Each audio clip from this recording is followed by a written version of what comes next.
Taught across 13 modules by an SRE specialist, this course will demonstrate how to apply the key elements of SRE in practice. You will start with features like anti-patterns, service levels, error budgets, and AI ops.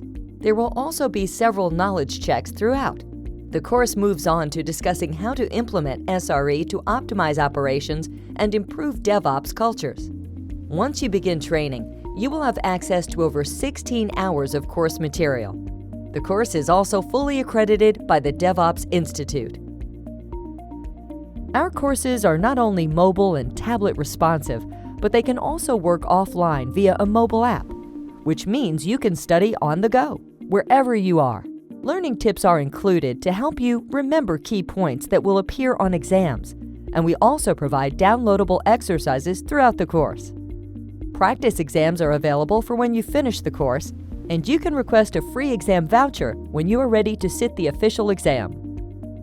You'll also get complimentary access to our learning environment, where you'll find statistics and reports to track your progress along the way. And don't worry, we'll be on hand with expert support for when you need help, so contact us anytime. Want to find out more? Try a free trial or speak to a member of the team today.